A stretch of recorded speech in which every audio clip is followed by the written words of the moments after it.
Good afternoon, everybody. It is a Wednesday. You see right here on the screen, we got Women Rock the World. We are hanging out with Cher Ross. I can tell you that I don't know whether it's equal parts. I'm just excited about this. And I don't know. I'm not nervous, but, you know, it's been a little while. So let's get into this thing, shall we? Hello, Cher. How are you? Hello, I'm good. Viking Stew. How's it going? Fantastic. I'm so happy to be here. You said it's been a while. It's been like, wow. It's been a long time since I've done a on-camera interview, so I'm excited. I'm excited too. I just, like I say, sometimes, you know, we just can't help it when we have a situation where it's like, oh, wow, I haven't seen Cher since we met on the first Vixen album tour here in St. Louis. And it was just such a good time hanging with you all backstage. And you know what? I'm going to put this picture up. Here's our picture. Oh, I together. can't wait. You ready? I'm ready. Oh, there we are. That's awesome. Okay, now Cher, help me out for a second. Do you know either of these guys in the background? No. Okay, and that's not a problem because I don't either. But no idea. How is that? Like, you know, you got the long-haired guy with the beard, and you got a guy with a shiny jacket. You know, it certainly speaks volumes to the era. It does. Yeah, it really does. It really does. And you know, I just really enjoyed that show. The album was fantastic. I interviewed Jan and wrote an article. In fact, look, I even have it. No way. Wow. That's amazing. Got me a byline and everything.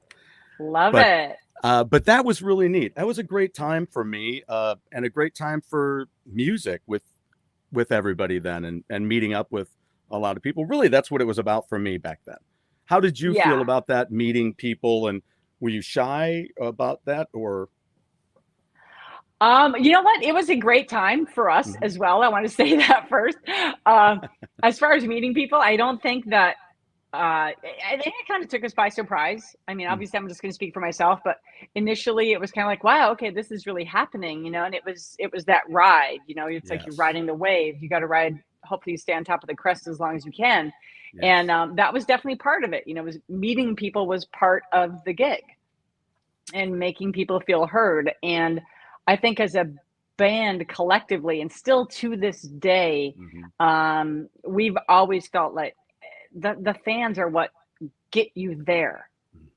So you've got to support the fans back. You've got to give them the time of day. You know, it's like, and it's not like you have to. I mean, it's an honor. It's a privilege. It's like, where would a band be without its fans? It would literally be nowhere. So we always appreciated that. And even to this day, I mean, obviously I'm not doing Vixen right now, and I haven't been for a couple of years, but I always see comments and people have always said things, you know, oh man, the girls are so great. You know, they spend time with us and they're not like just in a rush to get us out, you know? Right. Which is, I think that's just always been our attitude. It's like a heartfelt sentiment. Yeah. Yeah. I think a lot of times, I think it's unfortunate that sometimes there's a little more of a push to make sure that, oh, do this, to the point where it's tough to enjoy it in your position, our position as musicians.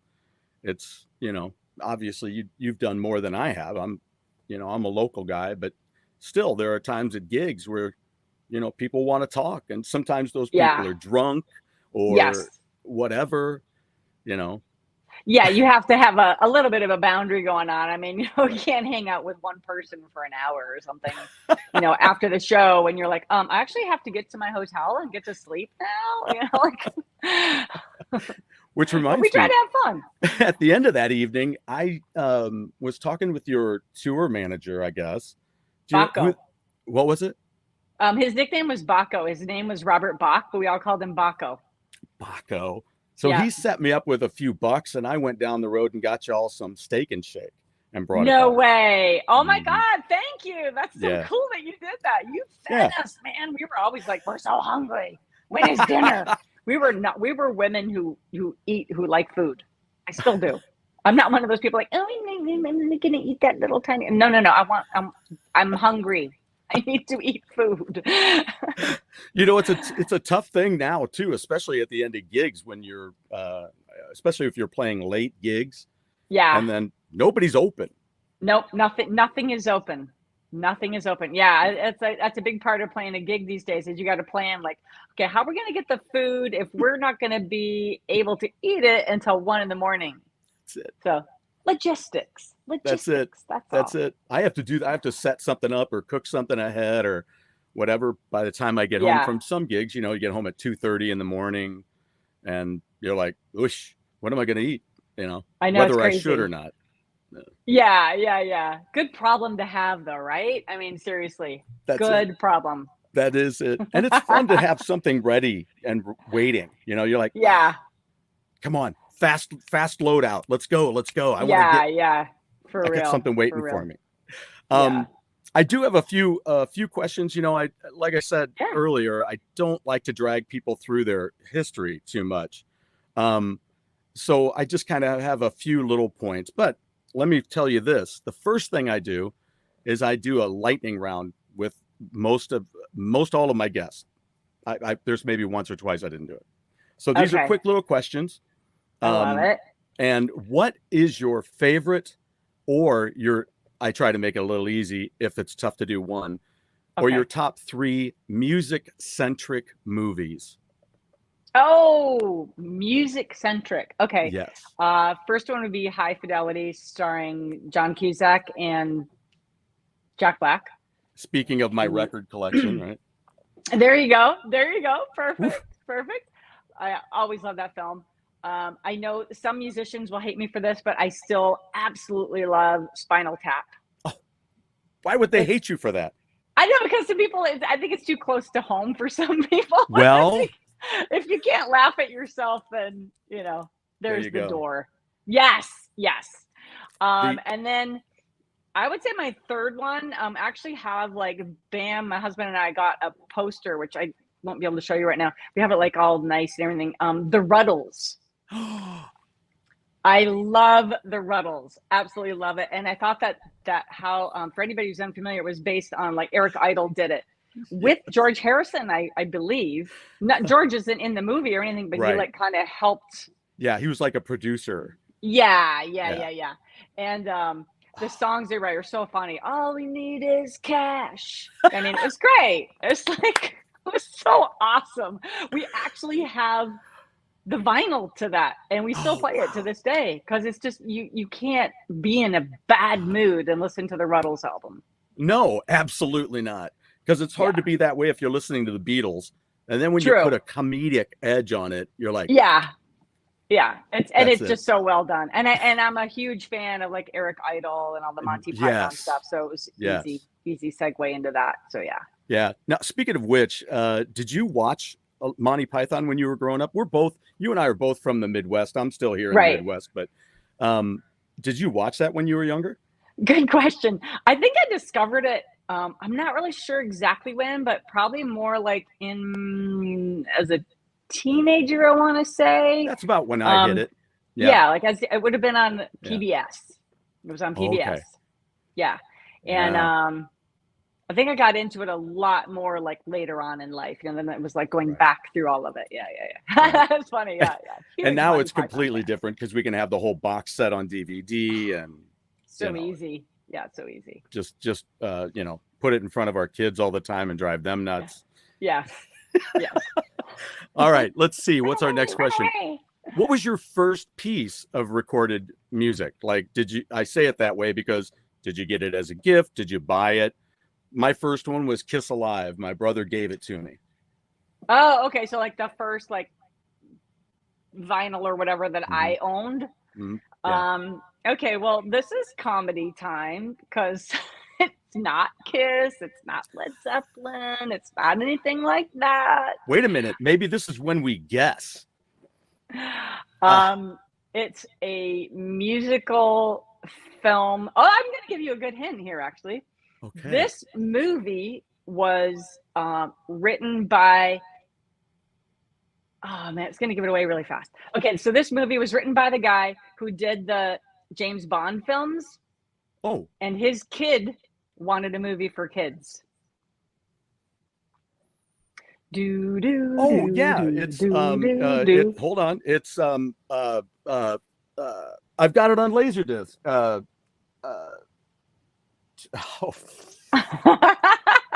It's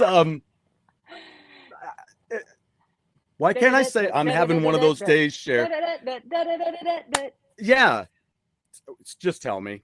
Chitty Chitty Bang Bang. Chitty Chitty Bang Bang. I'm like, I've got it right there on Laserdisc. Yeah. Yes. Chitty Chitty. Yes. What an interesting film. Yes. Yes. From the minds that brought us James Bond. Yes. To this kid's film that is too long. Not for me, it wasn't. Oh, good. For me, I'm just like, what? Wow. It's still going. Yeah. I mean, it's pretty fun. I mean, like now I laugh at it, but I still use lines from it. You know, like children, cookies, ice cream, and candy. I loved all that. I mean, it was terrifying to me when I was a kid. Terrified the crap out of me. But now I just love it. And Dick Van Dyke was brilliant in it. Yes. Absolutely brilliant. And one of the reasons why I've got it on Laserdisc, because it's worth having, it's worth watching. It's just a lot longer than I thought. Oh wow. Okay, that's funny. That's remember. Funny. I didn't even know that. Because isn't it like it's like 2.5 hours maybe. Oh my gosh, I don't even remember that. I used to just like take all of my friends and make them reenact scenes from the film using the dining room chairs. Okay, you sit there and you sit there and you sit there. We're gonna sing these songs now and pretend we're in the flying car. Oh my! Did you have lyric sheets for everybody? I should have. Yeah, I was the only one who probably knew all the words. Yeah, I should have. Bobby, stop it! It's not your time yet. You're singing out of turn. That's my line. Yeah. Oh, that's great. Chitty Chitty Bang Bang. Wow. Yeah. There you go. That's the second time today I've been like, wait, what's that word? Well, that's pretty random. Yeah, it's not like a word in the English language that we walk around using every day.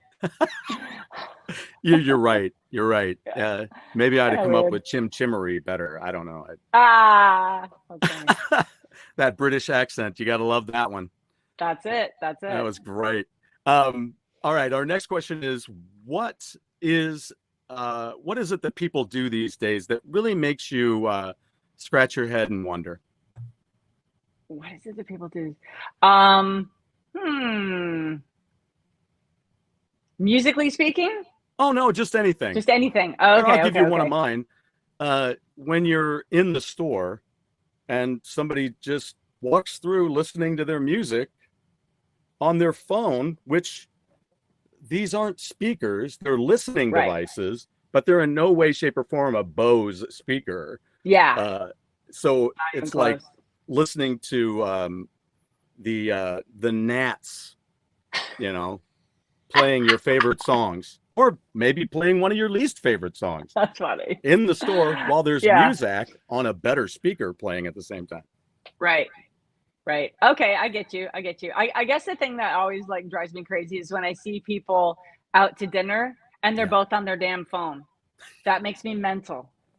It makes me mental. In fact, we have friends that we invite over and I'm like, could everybody just like leave their phones over there? Because I don't want to have dinner and go, hey, did you see this? And you show me your fucking phone. Enough with the phones. Oh man, I know it's a phone thing. It's a tough one out there. Yeah. And kids with their iPads. It's oof. Yeah. It's getting rough. I don't know. Do you have any collectible habits? Is there anything that you like to collect? I do. I am a huge Formula One fan. Wow. My church is Sunday mornings when there's a race. Wow. And Lewis Hamilton just set like a bazillion records this past Sunday. And I was one of the people, I was crying when he won. I was one of those people. He's on my wall right there. Oh, wow. In a black and white framed print, crossing the line, the very, very first race that he ever won. And I'm so like, I don't know if you can tell, like that's a Formula One Ferrari plate. Oh, wow. Go Sweet. Ferrari. Ham is joining Ferrari next year, which I don't know if that's a good move or a bad move for him. But I do love Ferrari, even though I'm always like this. But yeah, so I do collect Formula One stuff. I have my keychain is like a Formula One Ferrari thing, and I've got tons of Ferrari stuff. So if anybody ever wants to send me anything, Formula One Ferrari or Lewis Hamilton or Lando Norris, or just buy me a really expensive ticket to a Formula One race, because I've never actually been to one. Well, the only person you need to talk to is Sammy Hagar. Oh yeah, that's true, huh? He could hook that up. I don't have Sammy on speed dial. I should work on that. I've got his son on it. So there you go. Connect us.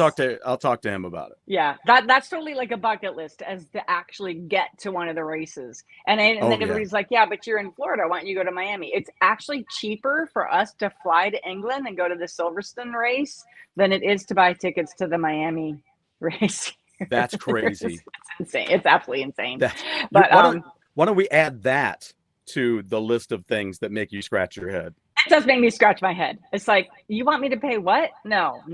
I'll just watch it at home on my TV screen, where I get all the super awesome shots and everything. And it's even got the cameras in the ground and all that stuff.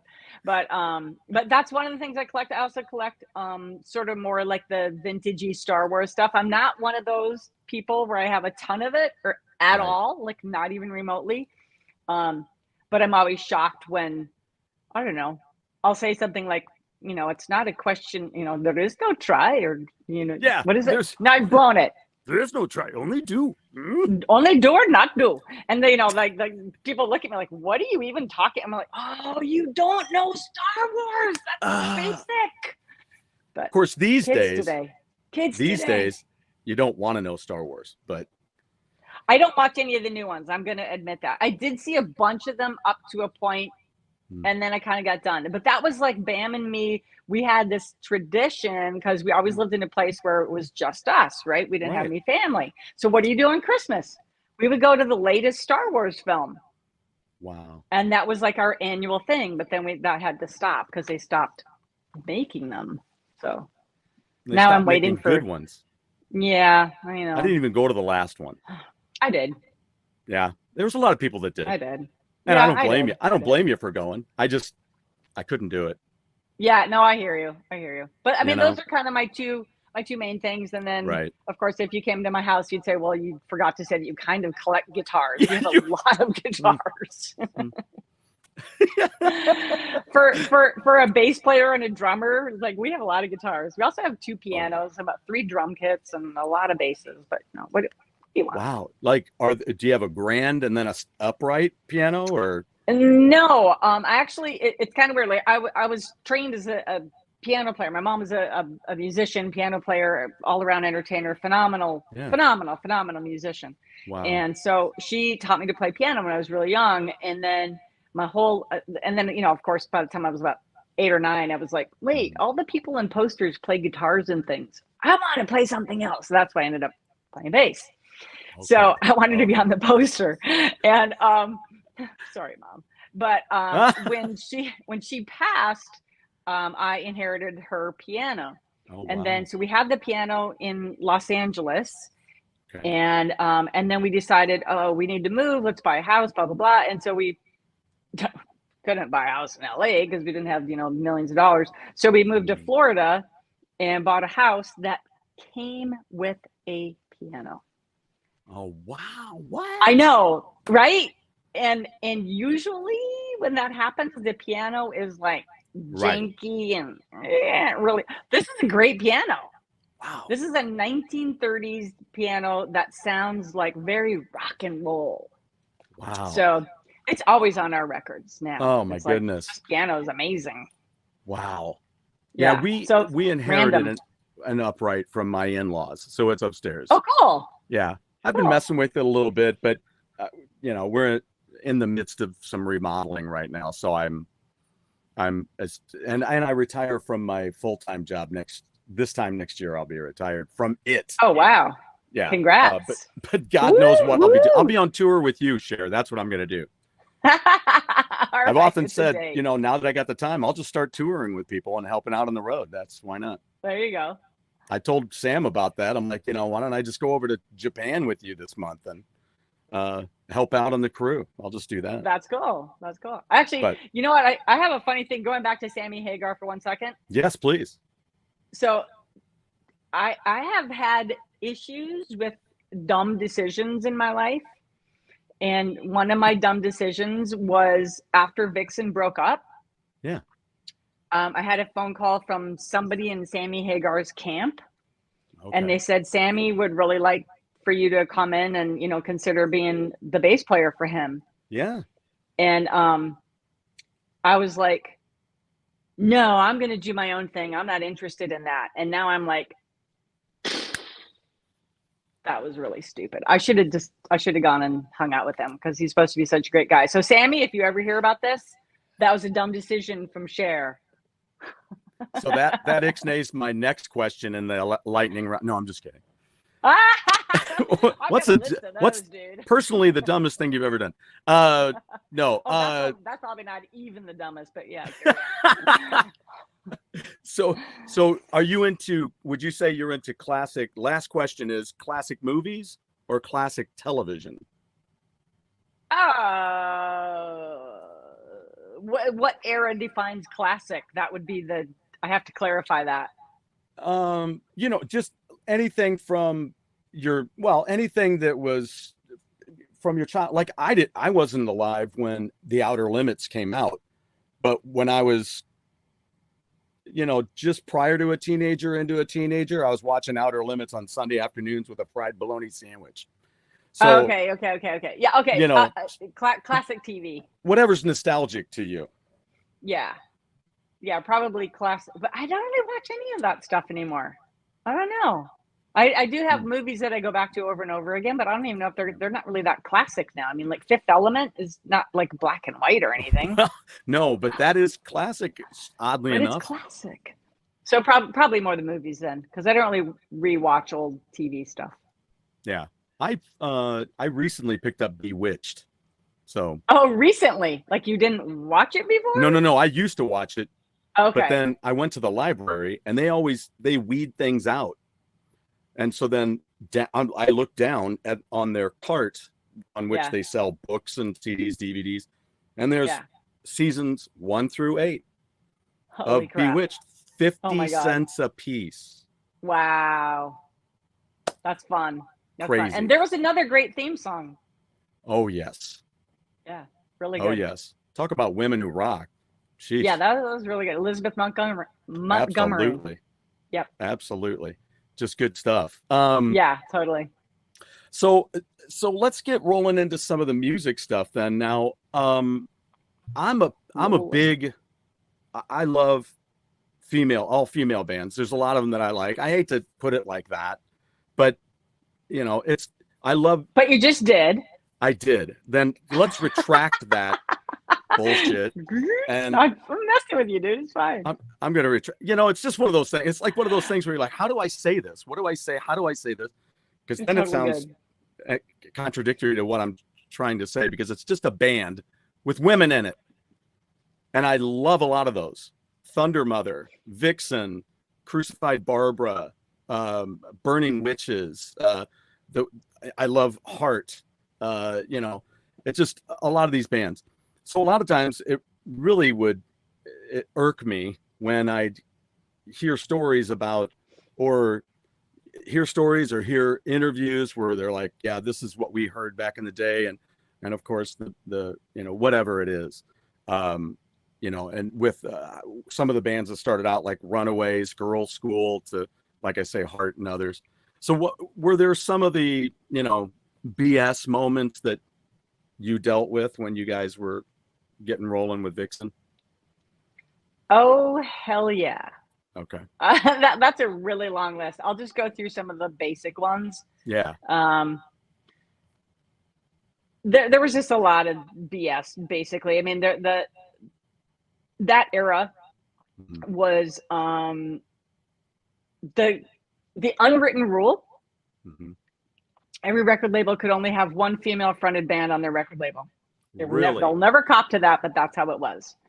And radio stations would say, we can't play you this hour because we just played blah blah, whoever, female fronted or whatever.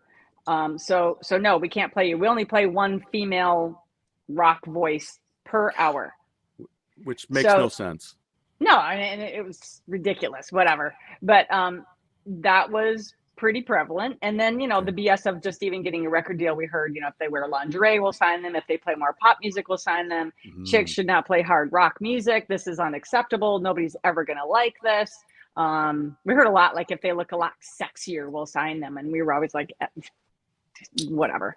And then once we were signed and the record was out and we were out on tour and blah, blah, blah, blah, blah.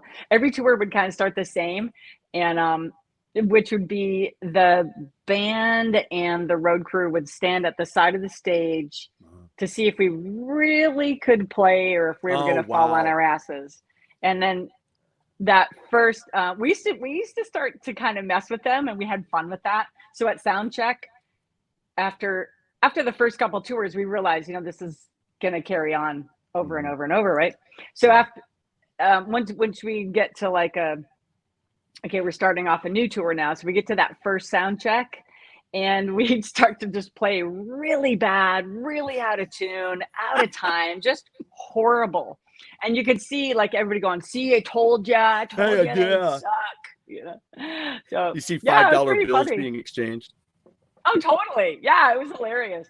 I think the best story around all of that was when we did the Arsenio Hall show. Sure. Which was for the second album. Yeah, Rev It Up. And yeah. And we did the song How Much Love, which Arsenio was, we thought it was going to like really change things for us, because you could not go on the Arsenio Hall show if you did not play every single note. There was no lip syncing, nothing on tape, no samples. You had to be 100% for real. Wow. Yeah. Imagine if they did that now. Oh, geez. Yeah. You know, so much is sampled and auto-tuned now and whatever. But anyway, so we were terrified and nervous and everything else, blah, blah. And we went and did it. And the next day, our manager's phone blew up and people said, obviously that wasn't them. They were way too good. We're like, we can't win. You know? It's like, what? God, I tell you what, that's ridiculous. It was pretty funny. It was, seriously, we were just, wait, what? Like, are you kidding me? I mean, for me, I can hear it and I'm like, okay, that's sharp, that's out. But like, obviously we're live. I can hear every little nuance that's not, you know, 100% perfect or whatever. Right. But yeah, but back then or whatever, our people were just, I don't know. It was different era. So yeah. You know, the interesting thing too about today, and I do want to make sure that I highlight a lot of these folks that are in, that are checking us out and putting in some. We do have Emma Jade was up there with, she's saying, hit that like button, folks. It's a great thing that we do here. We love to share this and keep it up. And she says, good afternoon. And we got Casey's with us. And we've got Drew. My buddy Drew is here. Hit that like button. And let's see who else we have here. Da-da-da-da. And Michael Preston is here. He says, hey, Miss Cher. Hey, Michael. What's happening? And we got Metal Torso is here. I'm here, but under protest, because this is usually my nappy time. Oh, no. Wake your ass up, dude. You tell him. Wake up. Oh, man. So, yeah, great. Thank you, guys. I appreciate y'all being here today and checking this out, because this is one of my favorite interviews. I'm telling you. There's one, too. George Harrison helped finance life of Brian. Yes. Oh, there you go. Yeah, you know, he's got a whole film company that's still going to this day. Yeah, what's crazy, it called? right? Handmade Pictures or something. Yes. Yeah. Right. Yeah. I wonder if really they're going to deal with that new. Isn't there a new series coming out for Time Bandits? Oh, I didn't know about that. Yeah. Another great movie. Yes. Yeah. When I was a kid, this goes back. When I was a kid, my pronunciation of Chitty Chitty Bang Bang was a title that would have made my mom wash my mouth out with soap. That's great. It is a little dicey. You got to be careful. Yeah, you do. I remember saying something about Kentucky Fried Chicken with all F's in it in front of my mom once as I was goofing off. And I'm like, oops, wow, that didn't come out right. Where's that bar of soap? I don't think I'd eat that chicken. No. So anyway, where were we? We were talking about I don't even know. Where were we? Oh, just silly, the all girl nonsense. Yeah, but and the Arsenio Hall thing. Yeah. Oh, I know. Yeah. So the discussion has gotten pretty large these days about people using backing tracks and things, and it's really gone off the rails because too many people are going, well, is it okay if they're using keyboard backing? I'm like, stop. Yeah. You're off the rails.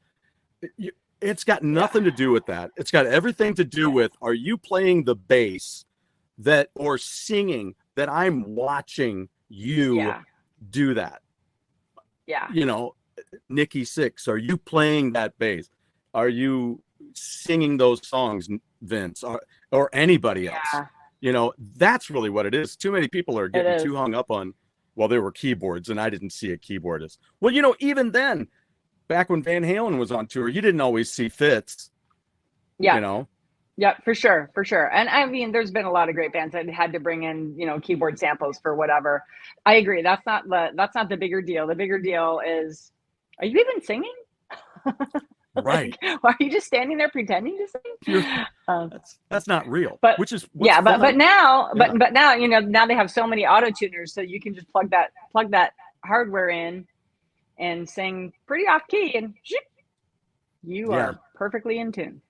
You know, it's getting rough when I'm seeing a video that, you know, my wife, when she went to see Bon Jovi, she was like, do you want to go? I'm like, no, I saw Bon Jovi long time ago. I saw him at the right time. I'm good. Yeah. And she brought it home and I was like, ooh, wow. Really? Yeah. But at the same time, you're like, well, at least I know it's you. Exactly. Yeah. It's for real. It's 100% for real. Yes. So I just think it's ridiculous how people are getting it really misconstrued and just saying, oh, they have keyboard backing track. You're like, yes, because they can't take a keyboard player. You don't know what it's like trying to take a production on the road. It's expensive. Yeah, it's true. And nobody's watching this keyboardist on this song anyway. It's not like it's Keith Emerson or, you know. Yeah, it gets off track of what's actually really important. I mean, the bottom line is, if you're being entertained, then maybe it's fine if they're lip syncing and the whole thing is fake or it's 100% auto tuned. If you had a good time, more power to you. That's it. And as long as you're okay with spending the money on the ticket, you know, that's fine. But you know, so then let me see about. I was going to ask you: are there some things that you learned? I know that maybe I should ask you this first. In your career now, where you are now, I'm going to jump. I hadn't expected to jump to this point yet, but it's going to help out. Okay. Give me a list of all the kick-ass things you do now in your kind of multifaceted career. Is that a good way to put it? That's pretty interesting. Do you mean like what am I doing musically? Or I'm not sure what you're asking. Well, music, yeah. I'm sorry. I'll specify a little bit. I know that you play. You also help out. You work out in the studio as well. You were working with the Midnight Devils recently. Yes. And well, they were in the studio. And what did you work with on those guys? So, okay, so that's a great question. Yeah, we helped. Well, Bam and I have produced bands together since, I don't know, the year 2000 or something. And we used to do it separately before we were together or whatever. We've always kind of had that, which was a weird thing that we both kind of did. But it just always has worked out that we've always produced all these bands together. There's a great band out of Texas called the Ragged Hearts, super rock and roll. We did their album called The Champ. We did the Shetland Ponies out of LA, the Cherries. God, I can't remember all the bands right now, but that's just sort of a short list. Then, of course, we produced our own albums for Bubble. We did 3 Bubble albums, 3 EPs, we toured the world with that. And then we produced Twin Flames Radio in 2018, which was just mostly me and him with like guest guitarists to help make it really awesome. Right. And so it was sort of a natural step. We have a really good relationship with a friend of ours named Rick Browdy, who is a really famous record producer. And oddly enough, he lives down the street. So Perfect. So he kind of talked to us about the Midnight Devils, and the Midnight Devils, in even more relationship madness, had toured with the Choir Boys when Bam was their drummer. Oh, perfect. So he already knew them from that. Gotcha. And then Rick found out about them from an Italian promoter that we all know as well. Rock and roll is a really tiny world. And so it just kind of all sort of started to happen. And yeah, we have like sort of a way when we produce stuff as well. Like I do a lot of the tracking engineer. I also coach a lot of the vocals. I'm really adamant about how somebody sings something, not just being in tune, but being in tune and meaning it at the same time. But my nickname Gotcha. is Pitch Angel because I'm a little tough on that. And oh, thank you. Twin Flames is really cool. Thank you. How about that? Thanks, Michael. There you go. Awesome. Woo! Yeah, I just listened to it myself last night. Oh, cool. Yeah. Cool. Yeah. And then Bam does a lot of the behind the scenes production stuff where he's really great at like getting every single thing to sound correct and to be recorded correctly. And then he really does all the mixing.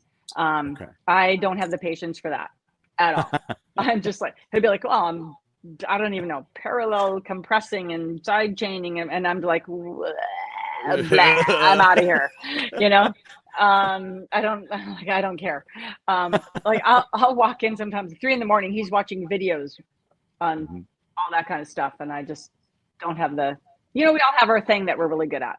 So I'm more about like, the musical ideas, like, let's do a harmony here. Let's put this part in here and let's do this and let's do that.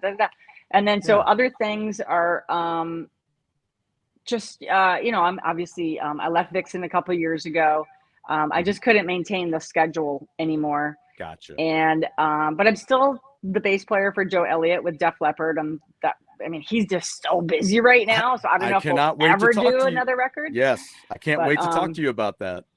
Oh, cool. Yeah. So, that's still going on. And then, Bam and me are still doing some other stuff with some other bands. And of course we've got an overwhelming number of songs that we need to record because living, as our friend says, Bam and Cher don't live in a house. They live in a recording studio with living quarters in it. Like it's just an insane place. Right. So it looks like a house. But we had to do a lot of construction to the house. Gotcha. So we had to wait for all that to finish before we could, rebuild the studio from the ground up again. So now that's essentially done, and which is when we did the Midnight Devils. And I think their record is awesome. And I think Get Laid is their first single, and they did a kick-ass job on that. And there's also a dance remix, which is really fun. Just a lot of good stuff. I think they're great guys, and they tour the crap out of the year every year, just in and out and in and out and in and out. So I really, really wish them the best. And I think this record represents them. Oh, good. Because that's what I thought. Their first album. I'm not going to go by the Motley Crue. It's like Motley Crue. But that first album had its good raw thing, and that's the way I felt about Motley Crue. I mean, geez whiz, Too Fast for Love was raw. That was, you're eating it. You're not going to cook that first. You're really just going to eat it. Oh yeah, it's raw. I like it like that. And then that next album came out, and much better production by Tom Werman. You're just like, wow, okay, and it's coming into its own. And then each album grew a little bit more and was really, really cool. And that's the way I feel about the Midnight Devils. Yeah, I agree. And Rick Browdy, he's a legendary producer. He's done, Poison, Joan Jett, Faster Pussycat, Ted Nugent, of course, Bam's band, The Dogs Do More. So he brought in a different perspective, I think, for them as well. He really sat down with them and wrestled them over lyrics and things like that. And then the three of us together just tried to bring a vision to it. I think one of the things Bam and me have always prided ourselves on is that I don't want somebody to listen to a band that we've produced and go, obviously Bam and Cher produced this. Yeah. I want it to sound like the band. Right. Now that's a tough part, you know, because I will tell you, when I interviewed Jan all those years ago for the article, I said, so who do you think you're going to be working with? Because you guys, there was a lot of different producers on that first album. Oh. And then I was like, well, who you think you're going to work with? Multiple producers again? Or do you think you'll work with one? And she said, well, we'd probably like to go with one. She said, do you have anybody you would suggest? And I said, well, I know I may be, I'm kind of a dick, but I said, I'll tell you one I would tell you not to do. And oddly enough, this is going to sound weird because he's produced so many popular records. Okay. I said, don't use Tom Werman.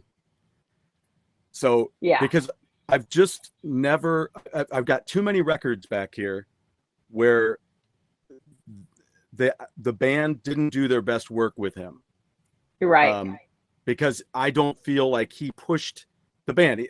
To me, Tom was the guy that's like, yeah, come on in, just tell me what you want to do, and we'll just do that. And like, he got one of my least favorite records out of Blue Oyster Cult. Wow. You know, Mirrors. I'm like, really? Okay. So, but he produced Shout at the Devil. He did Twisted Sister. He, you know, right.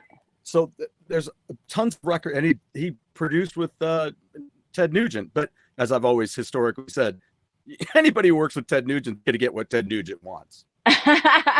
So there's not much you're going to do there. Interesting stories about him.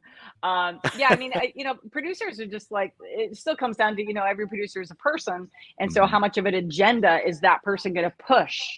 Right. And I think because I come from that place of like having been the bass player. So people were like, well, you're just a bass player. You don't get to have an opinion. So it's really important to me as a producer for another band or an artist, because we've done artists as well, is to make sure that I'm not pushing my agenda. Yeah. You know, I think it's a thing though. It's definitely a thing. And there's a lot of producers where it's like, oh, well, obviously so-and-so produced it because it sounds like that. And sometimes that's a good thing. You know, Jeff Lynne is a great example. You can hear records that a lot of times you're like, that's a Jeff Lynne production. You can tell. Yeah. At the same time, Mutt Lange's another one. Yeah, 100%. You know, and it's always fun when you get to see, when you find a record and then you find another one and you're like, oh, Peter Collins. Wait, Peter Collins did this. Oh, that's cool. All right. You know, I remember getting my first City Boy record, and it was The Day the Earth Caught Fire. I don't know if you've ever heard that. I don't think so. Oh, produced by Mutt, and he did all that early production for City Boy. He worked with them. Wow.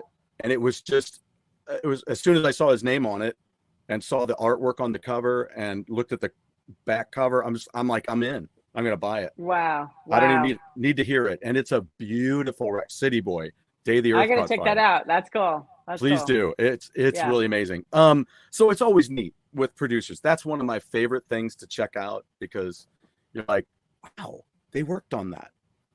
It's always fascinating, and I agree. And that first Vixen record, I think was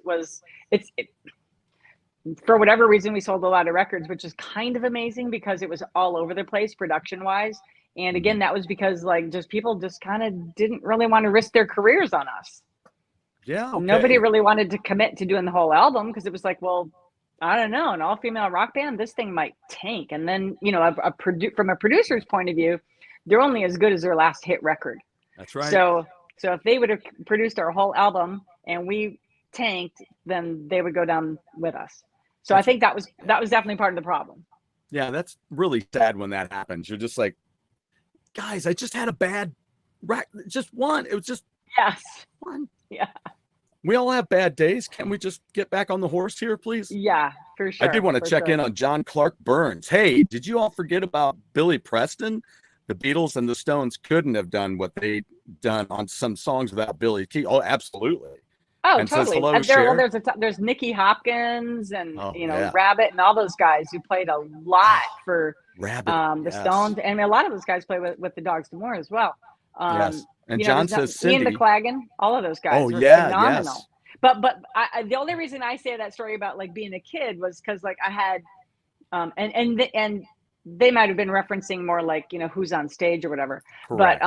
Right. But for me, it was like you're looking at posters and not wanting to be a keyboard player. It was like, you know, I'm looking at Led Zeppelin, I'm looking at Aerosmith, Right. and there wasn't a keyboard player in the picture, so I didn't want to play piano. Yeah, it depends on who you check out, you know, because Totally. there's the Doors, and yeah, so I didn't like the Doors though. I'm sorry, you didn't like I'm the not a Doors. Doors fan. Nah, not a Doors person.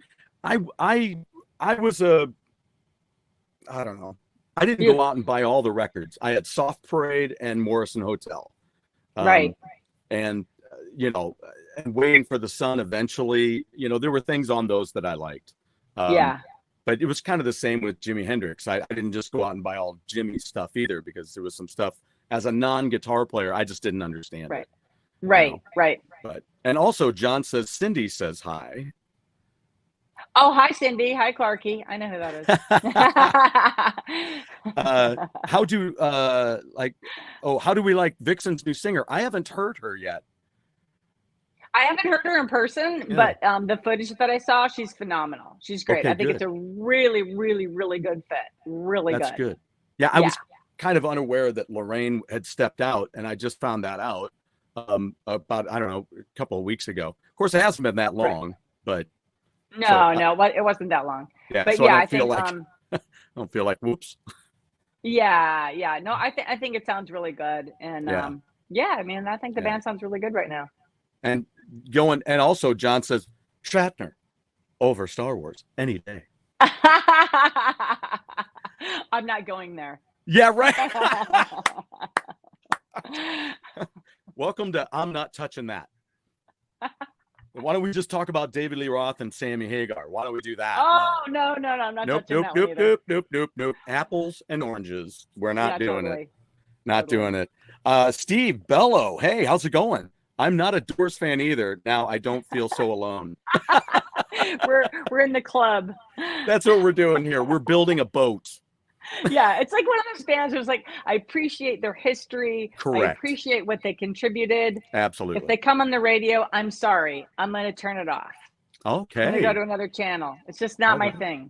I will tell you, I went to a restaurant a while back. A friend of mine opened up a club, took over basically and renamed it. And outside for their entertainment on their grand opening, they had a guitar player who sang and a tuba player. Wow.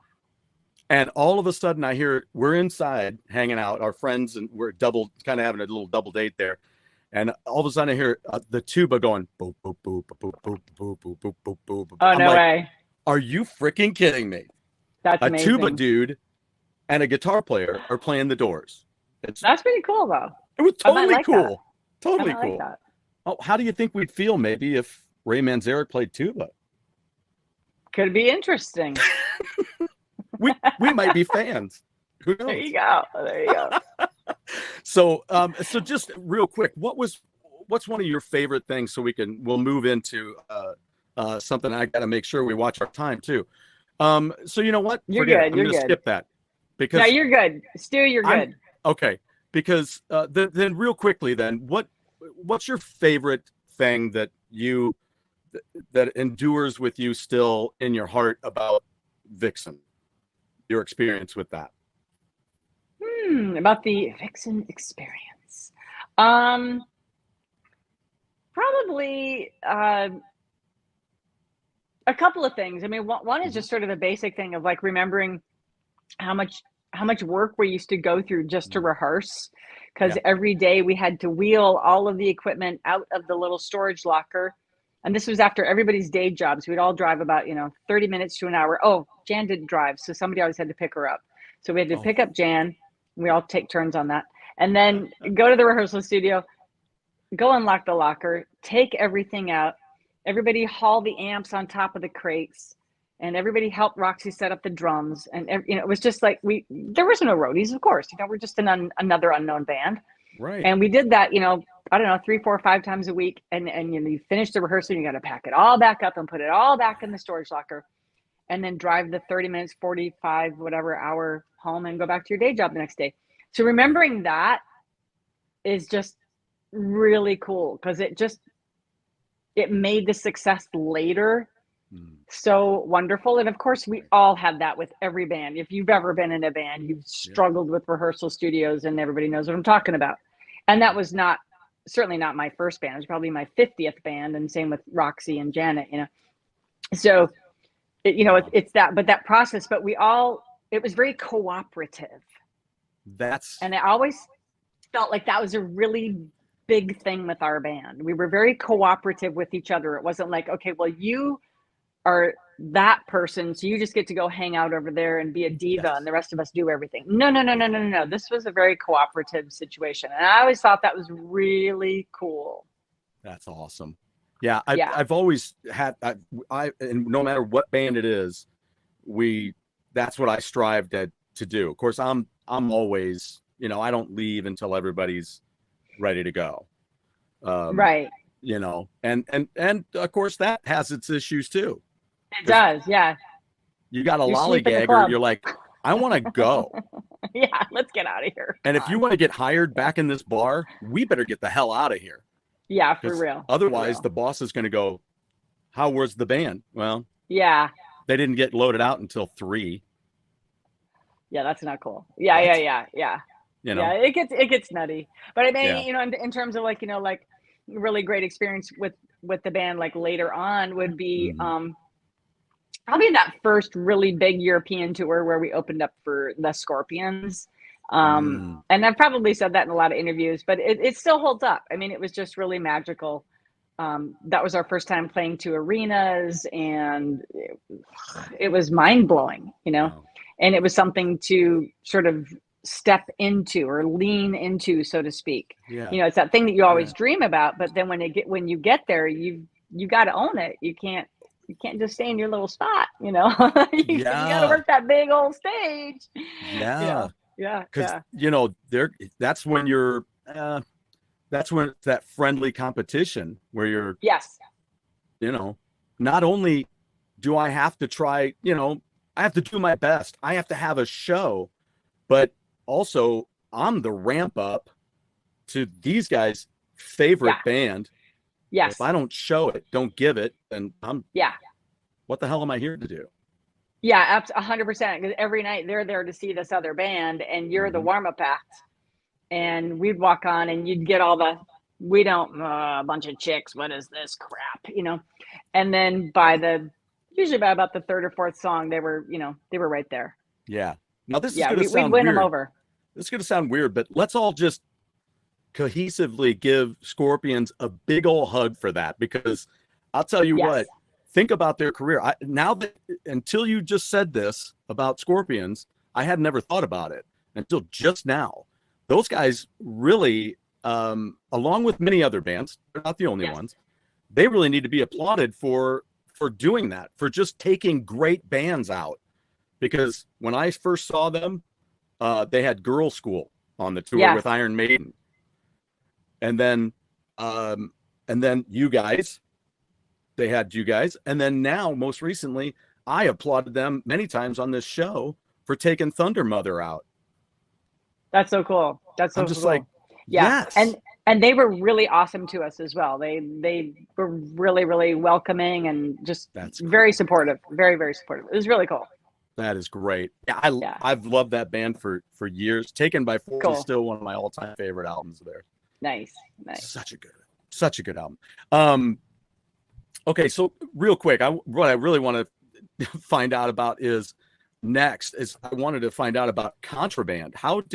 I know that you worked a little bit in the same area with Bobby Blotzer. These kind of things happen, and it's with tours, right? And then all of a sudden this project, Contraband, happens. Right. Contraband was an agenda project. Going back to an agenda. Who had the agenda, you might ask?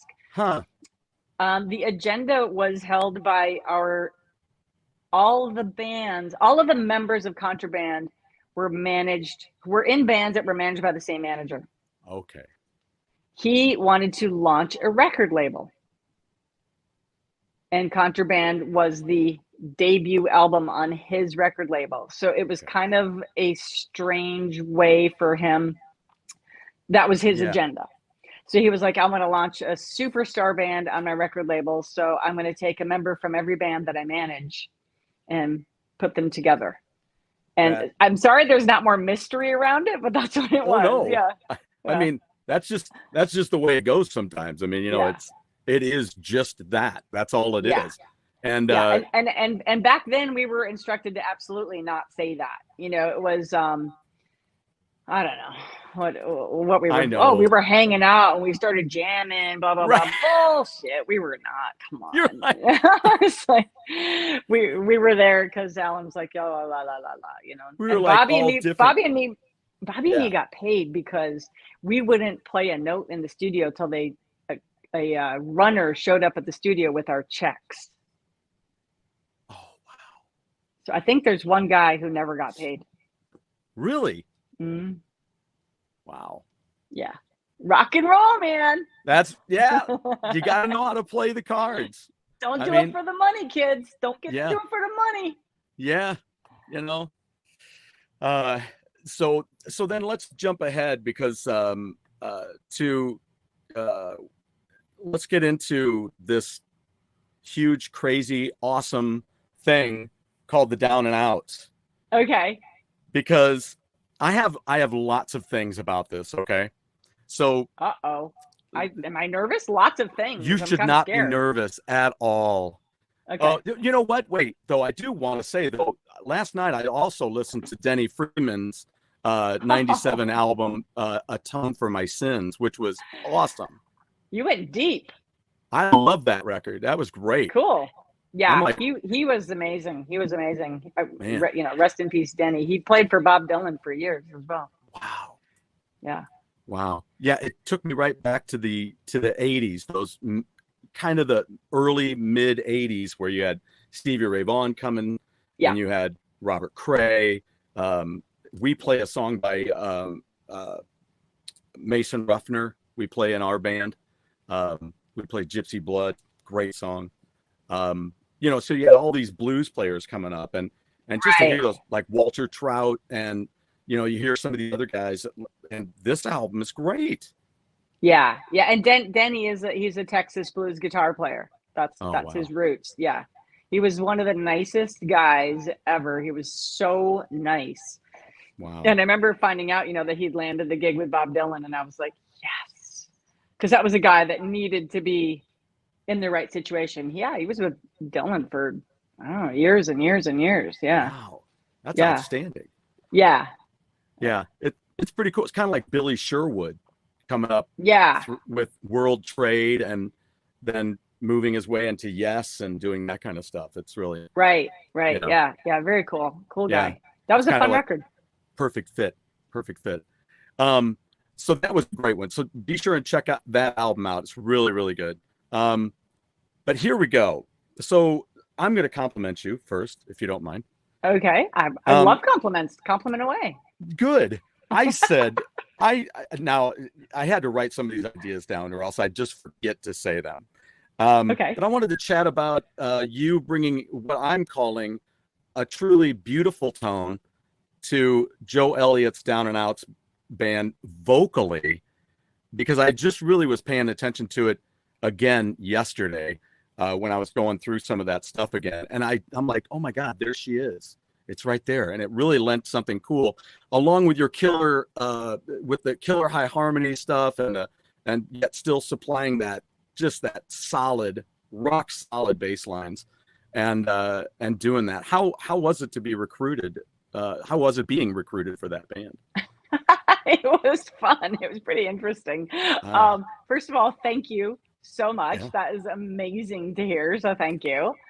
And I mean, the whole thing came about because the Choir Boys bassist, the Choir Boys bassist had something go wrong and he couldn't make the Monsters of Rock cruise. And I was already going to be on the boat with Vixen. So those guys reached out to me and said, could you play bass for us? And so I was like, yeah, all right. So, of course, I know all those guys anyway. So I learned all their songs. And then we did the show on the boat. And afterwards, three of those guys are in the Down and Out. So Right. they came up to me and said, "Hey, we play in this other situation with Joe Elliott, and we're kind of having some bass player issues, blah blah blah. Would you be up for that?" And I'm like, I guess, I don't really know, but yeah, of course. Who doesn't want to play bass for Joe Elliott? I mean, I was going to say, this was post Sammy Hagar moment, right? Definitely post Sammy Hagar moment. Yes. You're like, not doing that again. Not doing that again. So, anyway, it was several months later. I mean, my only hesitation would be obviously like scheduling, but that everybody was like, of course we're gonna, work on that. So it was several months later, and I was in some hotel room in the middle of America, and then my phone rings, and it's Joe Elliott. So, he's like, "So I understand you're the one for the job, blah blah blah," and I'm like, "I hope so. Maybe I don't know. I'm gonna say yes. I'll say yes with a question mark." So, anyway, so I they flew me out to England. That was a December tour of all of the United Kingdom, which anybody who's and this is for you, Clarky, if you've ever been in the United Kingdom in December, it's not warm, and I live in Florida, so that was fun. I was like, oh my god, it's so cold. And a couple of fun notes for the tour. I went straight from the airport. They picked me up and we drove, I don't know, to somewhere else. I'm really bad at geography. It was like a 3 or 4 hour drive somewhere in England. I don't really remember where. And so I still hadn't slept, and I was all wound up. I've never met Joe Elliott. I didn't know anybody in Def Leppard. We never met them, never toured with them, nothing. So I was still meeting to me, I'm meeting a rock star. I'm like, oh shit, And so yet, how weird that Vivian Campbell was on the first record. Yes. Well, I did know Vivian, obviously. Yeah. Right. That's not true. So I didn't know Vivian, but I'd never met any of the other guys. Right. And because of visas and stuff, let's just say that I was there for pleasure, and I was using the Def Leppard bass player's bass. Well, all right. Okay, so we'll just say that. And so anyway, so I lean it in that way that you do when you're a rocker, and I lean it against the amp, and I turn around, and the next thing I hear is thud. And I'm like, oh God, do you want to send me back now? Am I done? I have to go now, right? Yeah. And I should preface, that was after I'd already met Joe and everything as well. And so I felt like such an ass. But anyway, I survived that moment. And the bass was fine. I'm really sorry, Steve. Your bass was fine. And oh man. Yeah, I know. So embarrassing. But anyway, so we went around and toured. Everybody got really, really sick. We bonded over being sick and having to drink, throat things, and then run to your mic and sing the line, and then keep playing and try to chug another sip of sip or whatever. Everybody was coughing. And anyway, we had a blast. And then the album came about with all these songs that Joe had written. Yeah. And so that's the album itself happened from him sending over, his demos that he just did them by himself. And he'd be like, here, I've played this piano part, I've written this guitar part, whatever. And you talk about my vocals, dude. Joe Elliott is one of the most insane singers on the planet alive today. I'm like, okay, he wants me to duplicate, or, he wants me to be the harmony part on this part and blah, blah, blah, blah, blah. And I'm like, okay, you can sing higher than me and you can sing lower than me. You can hold the notes longer than I can. Kind of hating you right now, Joe. Welcome to Mickey Thomas and Grace Slick. Yes. It was the guy is so good. He's so talented. And I just cannot say enough good about Joe. He's a nice guy. He would get up before everybody else and have I just got up this morning at 4 a.m. and signed 500 posters. It's like, dude, we went to bed at 1. What, do you sleep? Yeah, what's your point? Yeah, it was like, you're already like a super, super big rock star, right? You do know that, right? The guy is just dedicated and really has an incredible work ethic and just a super nice guy. In fact, I think he's coming to town in about a month, and I'll probably go see him play at the Hollywood Casino here. Oh, wow. That's awesome. Yeah. I would really love to talk to him. I know my friend I didn't get their first Def Leppard album right away when it came out, but my friend did, and we listened to it up in his room on vinyl all those years ago. And as soon as High and Dry hit, though, I picked that up and was a huge fan ever since. So yeah, and Joe just always, like you said, has always, and I think that's really what I really think that's what tells, is when you say that about him, and I'm like, I've always kind of thought that about him after watching videos and stuff like that, you know. But have you ever seen that Def Leppard VH1 classic movie, Hysteria? Have you ever seen that? I haven't. Oh, okay. Well, let's get together and do that. We'll put that in the calendars. Yeah, we'll just pop popcorn and bam, and I'll bring Christine. We'll just all kick back and watch it. It's a real interesting film. The one thing that hooked me, though, was when Joe Elliott's character goes to the phone, and it's supposed to be, again, how real all this is, we don't know. But he goes to the phone to talk with Mutt Lange, who's calling him at the house, and he says, "Yeah, I'm familiar with this stuff. You know, you worked with, AC/DC and Outlaws." Right. I'm like, "You said Outlaws? Wow." I'm like, "Wow." I mean, I wonder if that's probably real. Joe is fanatical about. He's fanatic about music history. Yeah, it is totally real. I have the album. It's the Playing to Win album, and I was like, wow, I can't even believe you guys said Outlaws. There's so many other bands he's worked with that you could say. Yeah. You know, you didn't have to say Outlaws, but I'm like, that's cool.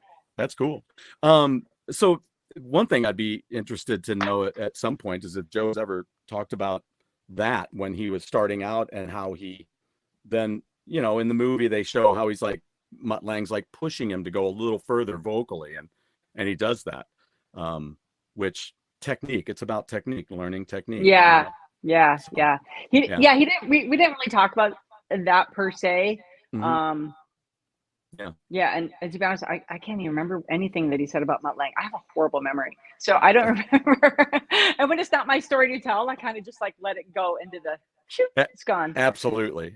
Yeah, but I'm sure we talked about Mutt Lange, because how could we not have? But really, he was just he was constantly playing us like the new Def Leppard material that they were working on at that time. So we'd be like in the car together. He'd like, what do you think? What do you guys think of this song? What about this song? Blah, blah. And I remember just like going, wow, sounds great, you know. Yeah. But yeah, they're a really hardworking band, and they do sing all their parts live. I will vouch for that. Oh, that's outstanding. Yeah, because that's just, I've seen them. I saw them on the Pyromania tour with Uriah Heep opening up and Quiet Riot. So. Oh, cool. Yeah. And then saw them in the round on Hysteria. Christine and I got married, and then soon after they were coming to town for the Hysteria album, and we saw them in the round and with LA Guns, and that was outstanding. Oh, very cool. That was outstanding. That's awesome. I wanted to ask you about also with the Down and Outs. Here's another thing. See, this is what I'm talking about. When I saw this video and heard the songs that you're doing live, and I saw you on the screen, I'm like, this is freaking cool. All this is great. But now hold on a second.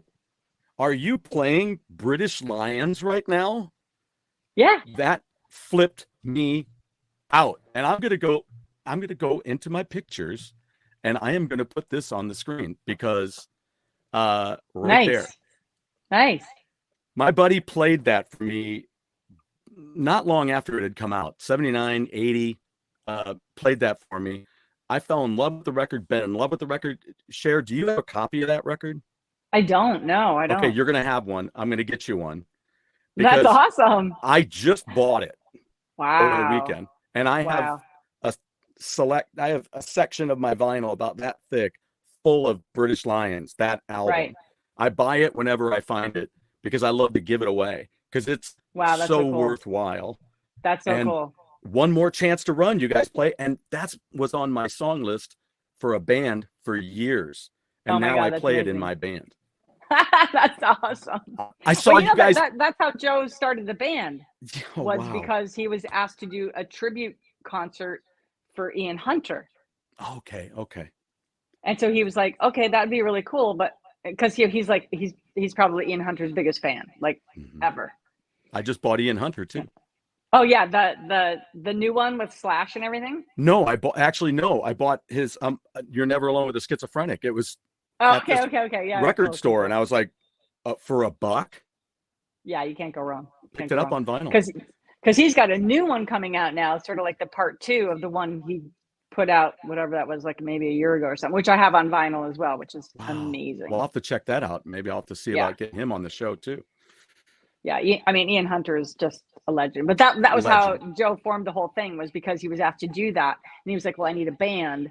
And so the promoter said, well, you should talk to the guys in the Choir Boys because they are huge Ian Hunter fans. And so they kind of had already bonded. And, they'd already done an album before I was ever on the picture or whatever. Yeah. And so initially when we did that tour and everything, it was all like more of the obscure, Ian Hunter, Mott the Hoople, British Lions, that whole family of music. But he's, Joe's not going to go up there and do like All the Young Dudes or something, or, it was the stuff that's, we used to call it album tracks. Yes, absolutely. Yeah. You like Overnight Angels. You've got, what was the other one? Well, here, and as a matter of fact, let me try to do this while we're yapping. He's going to do something tricky. I got to do something tricky because that's what we do. We'll see. Be excited. One time I told my band leader about a bass line I've been working on. She goes, "Oh, that's great. I'm happy to." I go, "Well, you can be happy when I get it right on Sunday morning. Then don't be happy yet." Right. It's not time to be. Until it works. Wait till it happens. So had you ever? I just always had to ask this question of you. Sure. Did you ever know of British Lions before you did that band? I knew of them. I didn't know their songs. Okay. Yeah. I ask a lot of my band members because they kind of let me lead the band, and they're playing songs they've never heard. Oh, right. Got it. And that's one of them. Marseille by Angel City or The Angels. Yeah. That's another one we do, and cool. Killer song. Great live. Very, very Love cool. it. Very cool. And it's always fun to go back and find the original, and then you hear like, this is super random, but like there was a song called Monkey Man that Amy Winehouse had a huge hit with, which actually was a Trojan Records. Is it Trojan Records? Toots and the Maytals did it. Wow. And you go back and you hear that version, you're like, wow, that was really good. That's really cool. Right. And then you're like, damn. But Amy made it like, super famous. I Love Rock and Roll by Joan Jett, done by the Arrows. Exactly. Cheap Trick. Yeah. You don't even have to go to a different band. Just listen to their why can't I say it? Is it California Man? No, they're live. Their big live hit. I Want You to Want Me. I Want You to Want Me. Yeah. There's another song of theirs that was somebody else's too. Yeah. I Want You to Want Me. Do the Budokan, then go back to the studio record, listen to it. It's totally different. Yep. 100%. Kind of wild. Kind of weird. So then you also, here's another thing for me. See, this is real exciting for me. Yep. To ask you how you feel about, I don't mean to say it that way. That's not right at all. What I want to ask you is how awesome is it, or is it awesome working with Phil Martini on drums, being part of the rhythm section? Oh, Phil's a super nice guy. Yeah. I really liked playing with Phil. It's hard for me because I'm married to Bam, and Bam is just, he's my number one favorite drummer in the world. Yeah. But Phil and I found our way to work together, and I think we did a good job, and I think it definitely works for the down and outs. And he's really easygoing, just piece of cake. Yeah. He just super chill. He very really chill.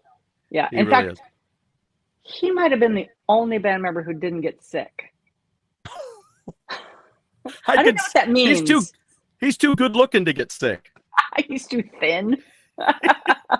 Guy's like a stick. He's a handsome dude. I'm like, and when I say that, I'm not like, oh, he's a handsome dude. Not that there's anything wrong with that. I'm just saying that's not how I'm looking at it. It's more like, dude, if I was looking for a date, give me 10 minutes before you walk in the room, because otherwise I got no chance. Hey, it's 2024. You can do what you want now, Stu. It's all good. Go for it. That's not what my wife says. But that's all I'm saying. He is a chill, kind of sharp dressing, handsome, cool drummer dude. Yeah, and he's funny too. We had some funny stuff. Yeah. He is. He's a snarky dude. He is. Yeah.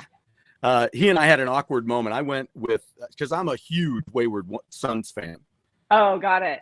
So, I actually went and hung with those guys while they were on tour with Steel Panther right before the shutdown. Yeah.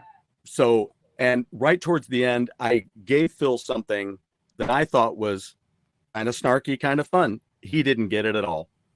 Uh-oh. He's like, what is this? And I was what did like, you give him? Because the album that they had, The Wayward Sons, was their second record, which had clowns. Okay. Right? Okay. So I was out shopping for cookie ingredients so I can make cookies for the band. Right? Okay. So with my friend's daughter, and we're at the store, and we see these Funko Pops of Deadpool with clown makeup. And I'm like, oh my God. Well, this would be perfect. They could like put them on stage. So we're going to give one to Dave and have him put it on his keyboard. And then I was going to give one to Phil for fun, because like Nico McBrain would always have the animal on his, Yeah. So you're like, oh, this will be fun, I think. And it was not I fun. hope. Yeah. It did not go well. It was totally lost on him. And I get it. I'm like, I get it. You don't get it. You know what, Phil? Autograph it and give it to a fan. They would love it. There you go.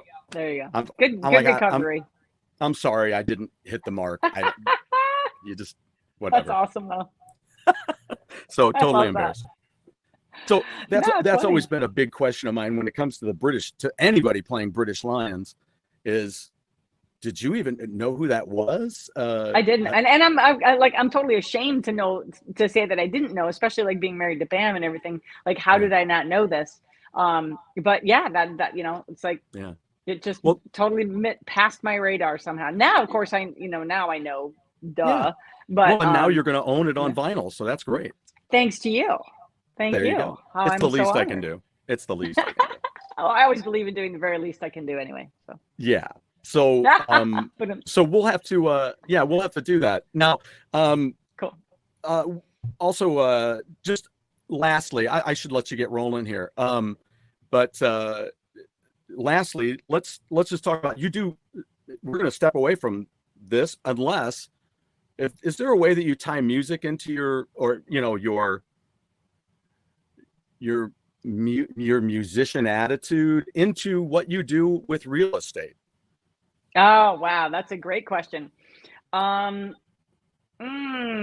would say it's more like I'm pretty comfortable talking to just about anybody because I've traveled the world so many times and been in so many bizarre situations. So that doesn't ever scare me. So I'm pretty good at making people comfortable.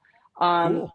Yeah. In terms of my career as a real estate agent, I don't really tie in the music thing too much, except for some branding pieces. Right. Although I do wear Converse to every showing. You just can't change that much. I can't do the heels. I gotta tell you, I've always thought that was quite, I don't know, becoming. I don't know. Women when they're all dressed up like, and then but at lunch they go take a walk and they got their sneakers on. I'm like, that talks about the fortitude of a woman right there. Right. You're just like, wow, you still look terrific. These are tennis shoes with a nice outfit. Whatever. You can do it all. Yeah. I'm always I have a collection of Converse. We got pink ones and leopard ones and blah, blah, blah. So I just that's like my little rock and roll statement. And I don't dress like your classic realtor. Right. I mean, there's only so far you can push yourself. So I mean, I have to stay true to who I am or whatever. I'm definitely not the realtor for everybody, but then I don't think anybody should be. So but in terms of bringing my musical side to it, I don't I don't really that much, although my branding is the Rockstar Home Group. Gotcha. brokered by EXP Realty. I have to legally say that to be compliant, so forgive me. It has to be that's there. Okay. So, that's okay. but and my thinking is like, I know what it's like to be a rock star, so I will treat my clients to feel like rock stars. It's like, basically, I just want my clients to feel heard, to feel understood. It's not about like, let's just do this deal and then you'll never hear from me again. That's not how I operate. It's like, if I'm helping somebody to buy or sell a house, I hope to stay in contact with them and maintain that. It's like, oh, you need a plumber here? Yeah, I got a list of them. Whatever. Yeah. Stuff like that. It's always about the relationship, which really is kind of the same thing in music. Who you meet on the way up is who you're going to meet on the way down. That's right. So don't burn those bridges. I can't quite see what that says.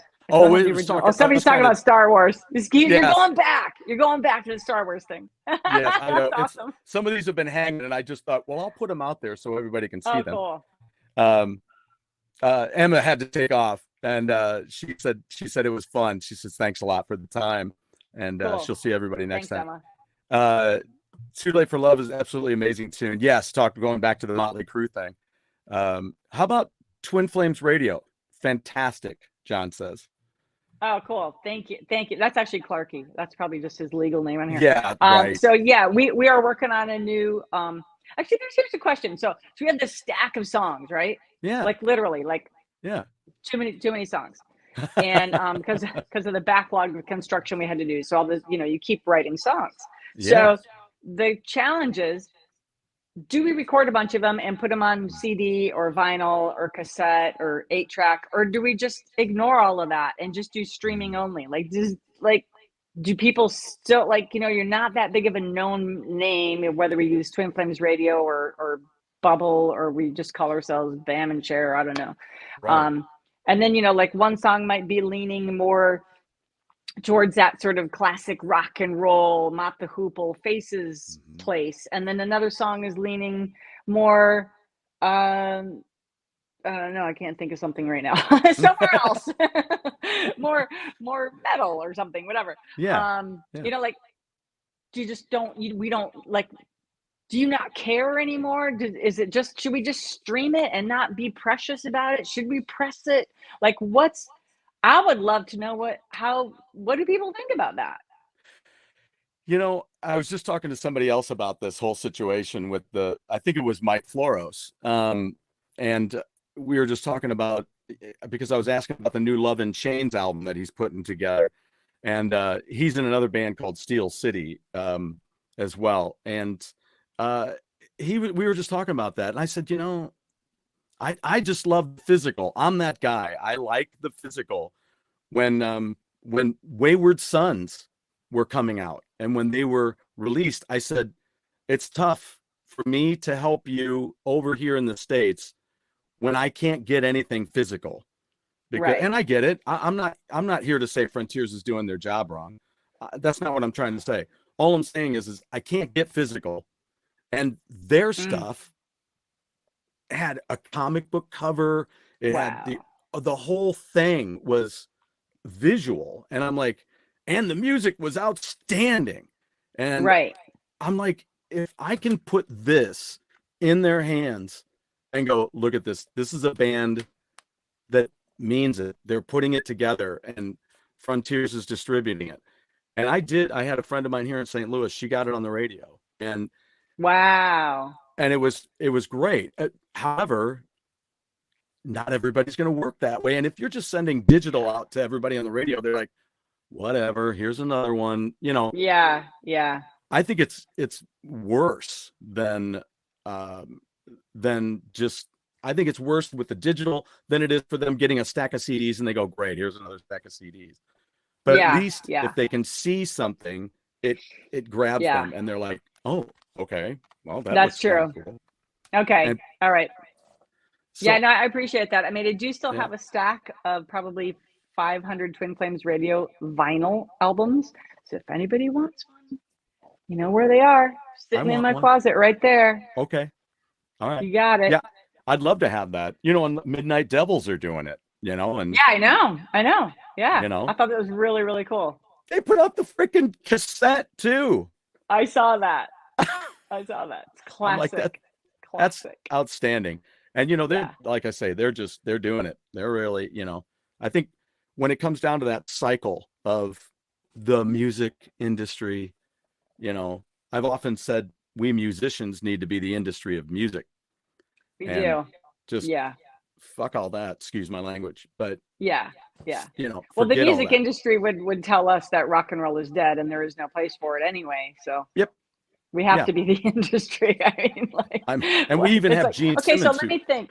So the music industry says rock is dead, but more guitars are sold every year, year after year. I don't think rock is dead. It's an agenda. It is them an agenda. Saying 100%. It's dead. Yeah. It drives me nuts because I'm just like, it's kind of like when in the 90s where I'd go and see a band play and they were a metal band. They're like, metal's back. I'm like, never left my house. I don't know what you're thinking. So you went away. You forgot metal. Is that what you're telling me? Yeah, totally. I don't know if you've been to my house. I still got plenty of Metallica, plenty of Iron Maiden, plenty of Priest, plenty of all of that. And there's still more coming. Yeah, it doesn't Symphony go away. X. No, it's not going to go away. And it's not dead. Not when you have bands like Confess. I can't even say them all because there's a ton of great bands out there now. There really is a ton of great bands. And people just don't know about them. And some of these bands have been around for a couple of decades and people still don't know about them. Yeah. Hammerfall, Primal Fear, Camelot. Got to get them out there. Got to get them out. Yep. And that Plush is another one of these bands that's great and they're out there. The Warning is another one that's great. Southern River Band out of Australia. Yes. There you go. And let's keep in touch about some of these because especially some of these bands that you guys have produced, because I would love to check them out and then either both have them on the show and then talk about the music on the show. You got it. Yeah, absolutely. Because that's where I had a friend of mine ask me, why do you want to talk to these people, Stu? And I said, well, because I got to put my money where my mouth is. If I'm telling people that there's great music out there, I got to tell them about it somehow, Love it. And this is a great vehicle to do that. And to be able to sit and chat with you again today is just a pleasure. Such a pleasure. So thanks, dude. And it was really awesome. And thank you so much. And thank you. I look forward to connecting more in the future now that we know each other. Absolutely. Right. What a blessing to have Sam and the guys working with you guys.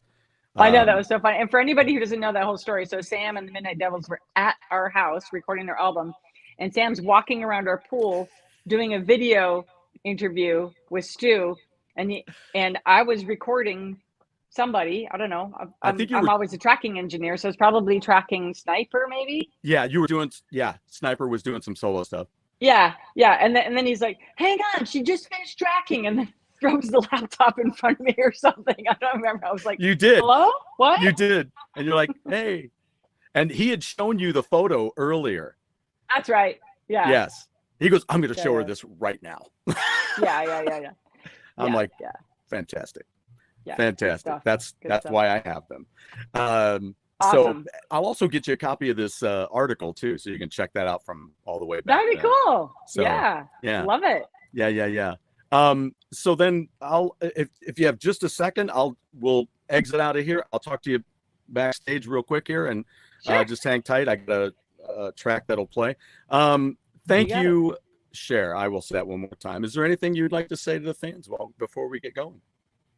No, I mean, outside of the obvious stuff, which is thank you anybody and everybody who sees us now or in the future. And thanks for supporting the rock and roll, whether it's, my band, somebody else's band, Stu's band. Man, just show up and support it and keep putting it out and turn it up loud. Amen to that. Well, then, all the best to everybody for the rest of the day here. I'll be back at 7:00 on Go Game Go. And Cher will be off doing all of her crazy stuff that she's got going on. And in the meantime, y'all just take care. Thank you very much for being here today. And I and Cher both appreciate it. And you guys take it easy.